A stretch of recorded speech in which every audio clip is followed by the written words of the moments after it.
ఖమ్మం జిల్లా మధిరలో ఓ కుటుంబం ఆత్మహత్యాయత్నానికి పాల్పడింది. ఇంటి ముందు డ్రైనేజీ సమస్యను పరిష్కరించడం లేదంటూ ఇంట్లో గడియ పెట్టుకుని ఆత్మహత్యకు యత్నించారు. పోలీసులకు స్థానికులు సమాచారం ఇచ్చారు. సమస్యను అధికారుల దృష్టికి తీసుకువెళ్తామని పోలీసులు చెప్పడంతో కుటుంబ సభ్యులు బయటకొచ్చారు.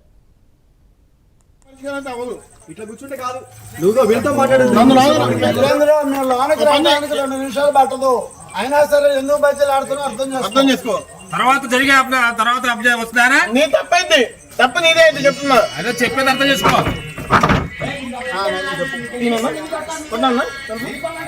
ఏంటి వెళ్ళిపోయేది? ఎందుకు వెళ్ళిపోతారా? వెళ్ళిపోవడానికి వచ్చేది బలవంతంగా నడతారు. ఉపయోగపడతారా?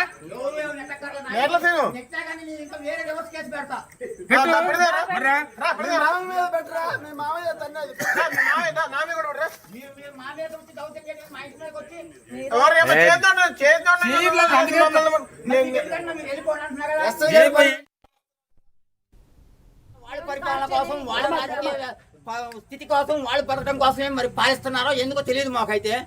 ఏంది ఉన్న కాలంని 2012లో ఆర్టీసీ వాళ్ళ అండర్ గ్రౌండ్ డ్రైనేజీ డిపో అక్కడి నుంచి మా ఇంటి ముందు లెట్రిన్ ట్యాంకీ ఉంది.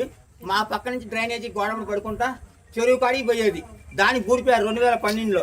2015లో ఎలక్షన్ జరిగినప్పుడు మా ఓట్లు గ్రామ పంచాయతీలో ఈ వార్డులో 4 ఏళ్ల మడికి ఉన్నాయి. దిర్చాల వినోద గారి అంటే దిర్చాల జగన్మోహన్ రావు గారి వార్డు, 2వ వార్డు అనమాట, నగర పంచాయతీ సమయంలో.